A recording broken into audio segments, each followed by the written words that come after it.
سلام، مساء الخير عليكم. كنتمنىكم تكونوا كاملين على خير وبخير في اتم الصحه والعافيه.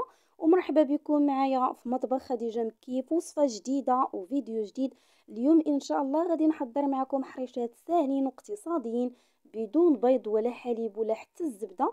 كيجيو بنانين بزاف وهشاش وكيذوبوا في الفم، حتى المظهر ديالهم كيجي رائع. نشارك معكم ان شاء الله جميع التفاصيل باش تجربوهم وينجحوا معكم.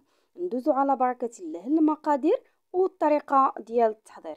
بالنسبة للمقادير كنحتاجو السميدة رقيقة اللي كتكون ديال الحرشة ولا ديال البسبوسة، اللي كيكون من الأحسن تكون نوعية جيدة، مع واحد الكيس ديال الخميرة ديال الحلويات، نص كاس ديال سنيدة، واحد الكاس كبير د العنبة ديال الماء، وربع كاس ديال زيت المائدة، مع واحد العلبة ديال الياغورت أو دانون، شويه ديال الفاني بودر، وواحد القبيصه ديال الملحه باش كنصحوا بها هكا الذوق في الحلوه ديالنا.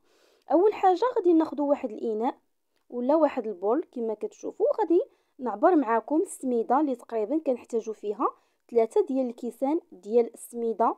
من الاحسن تكون كما قلت لكم نوعيه جيده، وباش تعرفوها نوعيه جيده كتكون هكا صفراء. قد ما كانت صفراء قد ما كتعرفوها راها نوعيه جيده. كنعبر هنايا تقريبا 3 ديال الكيسان.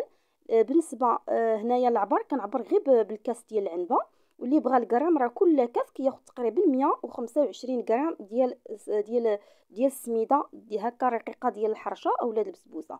كنضيف لها الفاني، ممكن تعوضوه بالفاني ساشي. هنا عندي قبيصه ديال الملحه، ومن بعد كنضيف هكا ديك سنيده وكنمزج العناصر كامله وكندخلهم مع بعضياتهم. ومن بعد غادي نضيف هنايا زيت المائده، واحد ربع كاس ديال زيت المائده، ما تكثروش الزيت. وهنا غادي نبقى نبسبس ديك السميده ديالي. هاد المرحله راها مهمه ضروري في هاد الحريشات باش كيجيونا من الداخل هكاك رطيطبين وهشاشين في العضه ديالهم. كنبقى كنبسبس هكا حتى كنتاكد انها تلبست لي كامله بديك زيت المائده. كما كتشوفوا انا هنايا راني متاكد راها داخله كامله في السميده. من بعد غادي ناخذ ديك العلبه ديال الياغورت اولا دانون بالنكهه ديال الفاني. انا هنايا درت الفاني، كي ممكن تعوضوا باي نكهه كتحبوها نتوما، بحال اللوزاز ديال السيترون، ديك القشره الرقيقه ديال الحامض ولا ديال البرتقال. انا هنايا درت دانون د الفاني مع ديك الفاني بودر، يعني هنا خدمت الفاني بالفاني. وكنستمر هكا كندخل ديك الياغورت هكا في ديك السميده. ومن بعد غادي نبقاو نضيفو هكا الماء شويه بشويه بطريقه اللي ساهله، وغادي نبقاو نجمعوها غير بالاطراف ديال الاصابع ديالنا، يعني ما كنعركوهاش وما كنعجنوهاش. كما كتشوفوا كنبقى هكا كنستمر حتى كندخل ديك الكاس ديال الماء كامل، يعني 3 د الكيسان راه كيهز لنا كاس ديال الماء. كي ممكن تعوضوا ديك الماء بواحد الكاس ديال الحليب وتستغناو على ديك الياغورت، وديروا النكهه اللي بغيتو كي بحال لكم ما قلت لكم الحامض اولا البرتقال. غنخليها هنا على جنب حتى تشرب لي واحد 5 دقائق. كما كتشوفوا هنا خليتها غير 5 دقائق، ما تخليوهاش مده طويله باش ما تشرب لكمش بزاف. ومين تجيو تشكلوها ما غاديش من طيب لكم غادي تجيكم قاصحه من الداخل. هنا خديت واحد اللاطه ودرت لها هكا، انا كنستعمل دائما هذا السيليكون كيجيني شويه عملي. نتوما ممكن هكا تفرشوا ورق ديال الطبخ ولا دهنوا هكا غير بشويه ديال الزيت. ومن بعد كتهزوا الكويرات على حسب الاختيار اللي بغيتو نتوما، واش كبار ولا صغارين. انا هنا درتهم متوسطين، وغادي نفندهم هكا في ديك جوز الهند ولا الكوك. كنبقى هكا كنفندهم في الوجه ديالهم وكنستفهم هكا في اللاطه بكل سهوله.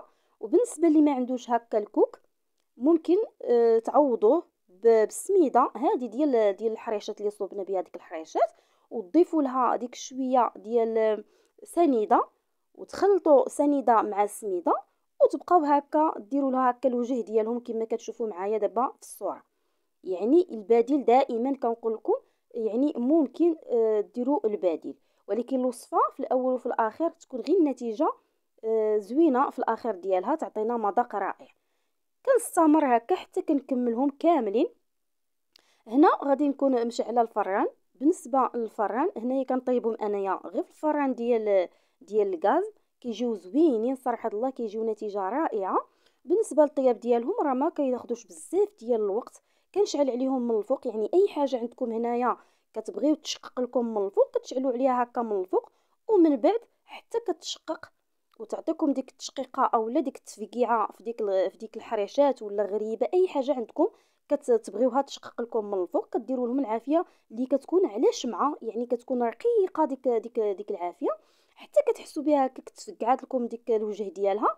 ومن بعد كنطلعوها هكا للفوق وكنزيدوا شويه على العافيه اللي درنا النوبه الاولى في الوجه باش كيطيبوا لنا من الداخل مزيان. كنبقى هكا كنستمر حتى كنكملهم كاملين. وهنا كما شفتوا راني كملتهم كاملين، وغادي نشعل عليهم الفران وحضيو معاهم راه دغيا كيوجدوا كما قلت لكم، غير غادي يتفقعوا ليا من الفوق. انا نشارك معكم الفران ديالي، انا صراحه لا عندي غير الفران ديال الغاز، يعني كينجحوا معايا 100%. هنا كما كتشوفوا ها هي بدات كتشقق لي، حيت درت لهم العافيه في الوجه ديالهم وخليتها كما تشوفوا معايا على عافيه مهيله. انا بغيت نشارك معكم الطريقه ديال الطياب هكا باش بالنسبه للمبتدئات اللي تيبقاو يتسائلوا كي غادي ندير نطيب كي غادي نقص البوطه، انا هنايا شاركتها معكم. وهنا من بعد ما طابت لي خرجتها كما كتشوفوا النتيجه اللي اكثر من رائعه، وكيوجدوا بسرعه وكيجيونا هكاك مقرمشين من على برا ومن الداخل اللي كيجيو فتيتين ورطيطبين وهشاشين كيجيو كيحمقوا. كنتمنى ينال الاعجاب ديالكم، وان شاء الله الا جربتوها وتبعتوا الطريقه ديالي راه غادي تنجح معكم وغادي تعجبكم. يعني هذه سهله، يعني دغيا كتوجد يعني في اخر لحظه مثلا هكا الوليدات كالكوتي ولا ضيوف ديال الغفله اللي كيجيو على ما تصوبي واحد البرير ذاتي حتى تلقايها وجدات لك. كما كتشوفوا هذا هو الشكل ديالها اللي كتجي واحد المنظر فيها رائع، وحتى المذاق ما نقولكمش كتجي بنينه بديك الياغورت مع ديك النكهه ديال الفاني. وهذا هو الشكل النهائي ديالها بعد ما قدمتها هكا في هذا الطبق ديال التقديم. وممكن نتوما تقدموها مع كويس داتاي مع قهيوه اي حاجه كتحبوها نتوما. انا هنا راني كنصوب شويه داتاي ونقدمها ان شاء الله من مع كويس داتاي. وهذا هو الشكل النهائي ديالها من الداخل كما كتشوفوا كتجي غزاله من الداخل، يعني كتجي رطيطبه وهشيشه من الداخل، ومن الفوق فيها ديك التقرميله ولا التقرميشه من الفوق. كنتمنى من الله ينال الاعجاب ديالكم هذا الفيديو، وما تنساونيش من اللايك ومن البارطاج وشي كومونتير زوين في حقي. وكنشكر جميع المتتبعين الجداد والقدام، وكنقول لكم ان شاء الله نتلاقاو في الفيديو الجاي، والسلام عليكم ورحمه الله تعالى وبركاته. السلام عليكم. لا تنسوا الاعجاب بالفيديو والاشتراك في القناة تشجيعا لنا لنستمر بنشر المزيد ان شاء الله.